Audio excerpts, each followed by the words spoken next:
right, Mike, no delay. Into the Blitz. So let's get this Blitz in the mix. Let's go! We have time for one more. All right. We might as well. Why does it always seem like wide receivers are the biggest divas? Pants, the silks. Nice job on the Blitz, Mike. All right, college football blitz. Question number one, talk about how great Wisconsin is. No, I'm just joking. I mean, it's just so good. Horningbrook, Joe Montana, I can't tell the difference. All right, seriously. On a serious note, for some reason, I know maybe a small percentage of our listeners are Notre Dame fans, but I see texts every week asking us to discuss Notre Dame a little bit, so let's just do it during the blitz. Yeah. Are you to a point where you're expecting them to reach the playoffs? Yeah, they made a change at quarterback that turned them into a completely different team. Ian Book makes them legitimate. Brandon Wimbush made them very average. It just is what it is. They've got NFL caliber O-line and D-line. They win up front. They got a passing game. Yeah, they're a playoff team, Mike. They'd have to really screw the pooch to lose here.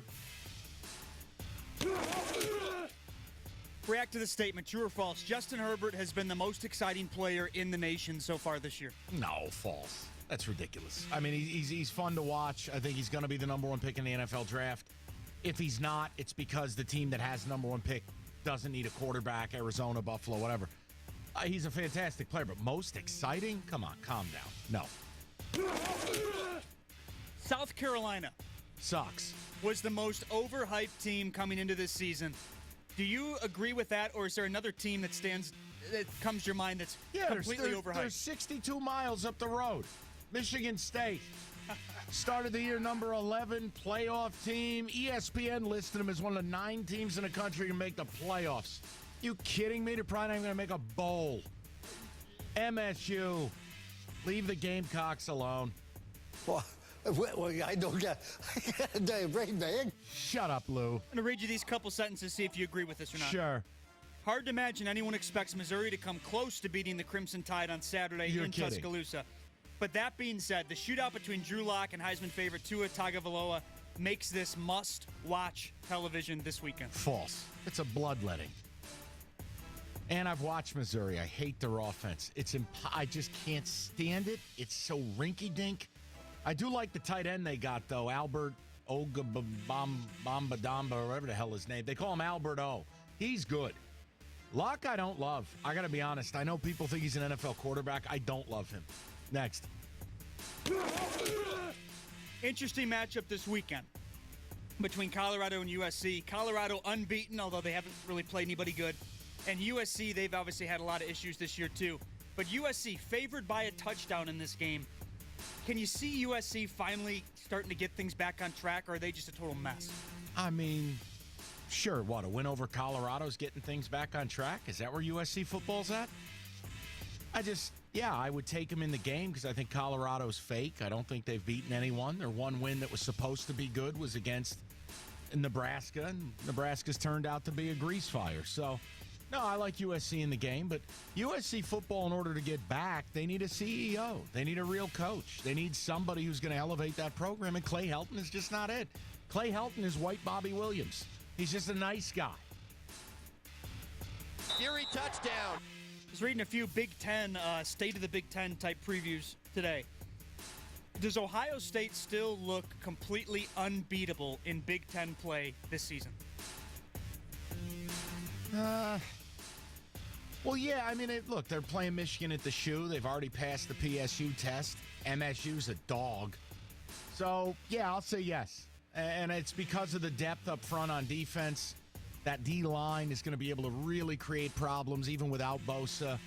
Offensively, I think Haskins, because of that Penn State game and TCU game, facing adversity, getting hit, seeing what real life is like, where you don't just stand back there all day. I think he's better for it.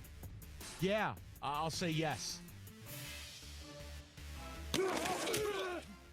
Bold prediction here. Tell me if you agree with this one or not. All right. LSU will beat either Georgia or Alabama this season. Is that remotely possible? The Alabama one, the answer is no. The Georgia one, I'm wondering about. Because they get them this week, and LSU's coming home, wounded animal, should have won the Florida game. Georgia might start 3 offensive linemen this week that are freshmen. Now, of course, they're all, 10 stars and stud muffins. I would say they're live against Georgia, the dead against Bama. One team that I don't think we've really mentioned during the Blitz at all this season so far is West Virginia. Oh, yeah. West Virginia, have they been a surprise to you this season, or are they just as good as, their ranking? They're, 5th or 6th right now? Well, it's neither of those because the game that we could determine just how good they are got canceled. They were supposed to play NC State, who's currently undefeated. That would have been an interesting out-of-conference deal.